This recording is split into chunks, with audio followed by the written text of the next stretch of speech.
Sahara, après la reconnaissance United States, Arantxa González navigue à vue.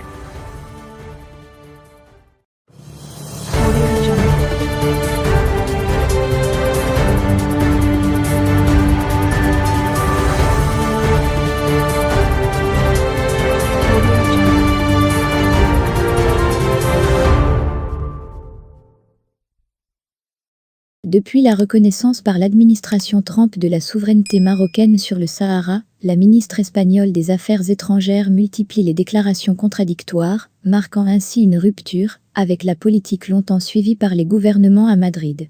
Le département de sécurité nationale, DSN, qui relève de la tutelle directe de la présidence du gouvernement espagnol, a reconnu dans son rapport 2020 sur les défis sécuritaires menaçant la stabilité du pays, que la reconnaissance par les États-Unis de la marocanité de la province va aggraver la complexité de la situation.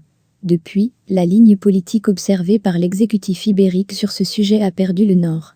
Si auparavant Madrid plaidait pour une solution politique acceptée par les parties, avec parfois une mention selon les circonstances à l'autodétermination du peuple sahraoui, l'heure est à la confusion depuis le 10 décembre, avec des prises de position contradictoires. La dernière sortie de la ministre espagnole des Affaires étrangères sur la responsabilité de son pays indique que sur la question du Sahara, la chef de diplomatie navigue à vue. Au lendemain de la décision de Donald Trump, elle avait mis tous ses œufs dans le panier de Joe Biden.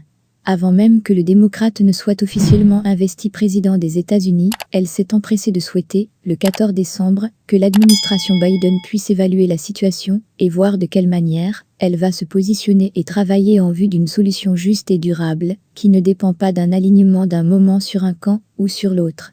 Un pari qui s'est révélé infructueux. Après Biden, González parie sur l'Organisation des Nations Unies. La ministre a attendu des semaines et des mois, un signe en provenance de la Maison-Blanche révoquant la décision de Trump, avant de se résoudre à accepter la réalité des faits et miser sur l'Organisation des Nations Unies, le maillon le plus faible dans l'équation de ce conflit. C'est aux États-Unis de décider de leur position sur le Sahara.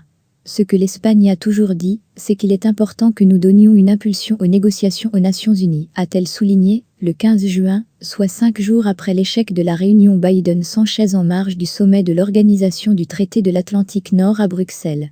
Une semaine plus tard, la chef de diplomatie revient sur le même sujet, avec une nouvelle déclaration fracassante, soulignant que son gouvernement est prêt à considérer toute solution que le Maroc apportera pour le règlement du différend territorial, balayant ainsi d'un revers de main le plan d'autonomie proposé par le Maroc en 2007, qualifié depuis par le Conseil de sécurité comme étant une initiative crédible et réaliste. La ministre des Affaires étrangères a continué sa navigation erratique sur la question du Sahara, en prétextant la responsabilité de son pays dans le conflit. Autant de déclarations sur le même sujet en quelques mois alors qu'auparavant, les gouvernements espagnols de droite, comme de gauche se contentaient de souligner publiquement et brièvement le maintien de la position de l'Espagne sur le dossier du Sahara. Une position qui satisfaisait à la fois le Maroc et le Polisario. Un message qu'Arantxa González Leia avait, d'ailleurs, transmis à Rabat, le 24 janvier 2020, lors de son entretien avec son homologue marocain, Nasser Bourita. La ministre espagnole des Affaires étrangères affirmait que sur le différend territorial, son pays a une politique d'État qui n'est pas tributaire des changements de gouvernement ou de coalition. Des affirmations que la chef de la diplomatie a visiblement oubliées dans le chamboulement provoqué par la reconnaissance de la marocanité du Sahara par les États-Unis.